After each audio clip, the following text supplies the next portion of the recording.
On vous a appris à craindre l'obscurité. On vous a dit, depuis l'enfance, de fermer les yeux quand le ciel s'assombrit, de chercher la lumière à tout prix, même si cette lumière vous brûle la rétine et vous force à sourire quand votre âme hurle le contraire. Mais moi, c'est dans l'ombre que j'ai enfin commencé à voir. C'est sous ce ciel que la vérité a cessé d'être un concept pour devenir une chair. Bienvenue sur ce versant brûlant. Bienvenue là où la lune ne se contente plus de refléter le soleil, mais où elle se met à saigner. Le titre de prince que je porte ici n'est pas une couronne d'or, c'est une couronne d'épines et de survie. Je suis l'exilé de vos certitudes, celui qui a compris, dans la douleur du silence, que la mélancolie n'est pas une maladie dont il faut guérir, mais une boussole qu'il faut apprendre à lire. Regardez ce ciel. Pourquoi ce rouge? Parce que le blanc est trop pur pour être honnête. Le blanc cache les imperfections, il lisse les déchirures.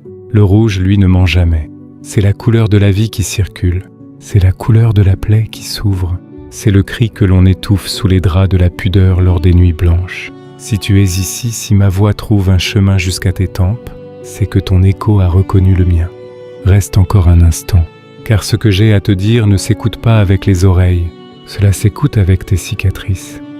Il existe un instant précis, ce point de bascule entre le dernier soupir du jour et le premier frisson de la nuit, où les masques tombent. C'est l'heure de l'éclipse intérieure. On passe nos journées à polir une armure d'argent, à paraître fort, intouchable, lisse comme le miroir d'une eau morte. On joue des rôles, on récite des textes écrits par d'autres, on porte des sourires de plomb. Certains appellent cet état de solitude une défaite. Moi, je l'appelle la vérité. J'ai passé des années, moi aussi, à protéger ma pudeur, à m'assurer que personne ne puisse voir la fissure. Mais ce soir, l'armure a fondu sous la chaleur de la lune rouge. Ce qui coule ici, sur ces fragments d'images et de sons, ce n'est pas de l'encre, c'est le sang de mes pensées.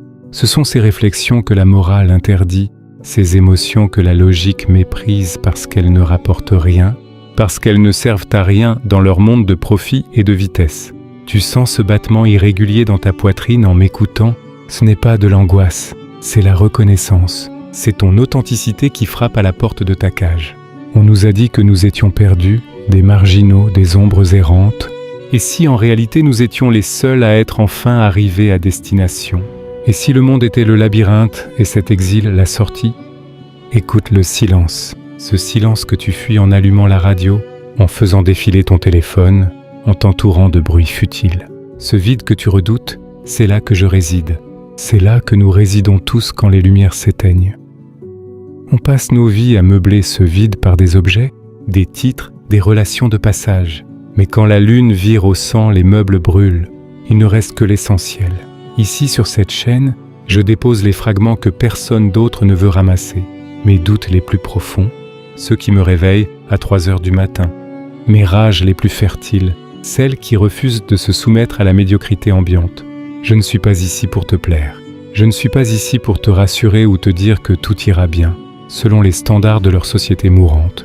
Je suis ici pour que, pour la première fois, tu ne te sentes plus seul dans ton exil. Je suis ici pour transformer ton cri en un chant de guerre. Nous irons loin, plus loin que ce que la lumière du jour autorise. Nous explorerons les terres interdites de l'âme, là où la passion se confond avec la douleur, là où l'éveil commence vraiment. Ne me demande pas où nous allons.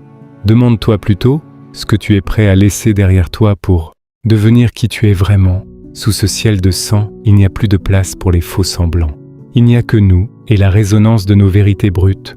Si tu entends l'écho, si tu sens la chaleur de cette lune sur ta peau, alors tu sais déjà quoi faire. On ne rejoint pas cette marche par obligation, on la rejoint par nécessité respiratoire, parce qu'ailleurs l'air est devenu trop rare. Bienvenue dans le sang de mes pensées, bienvenue chez toi.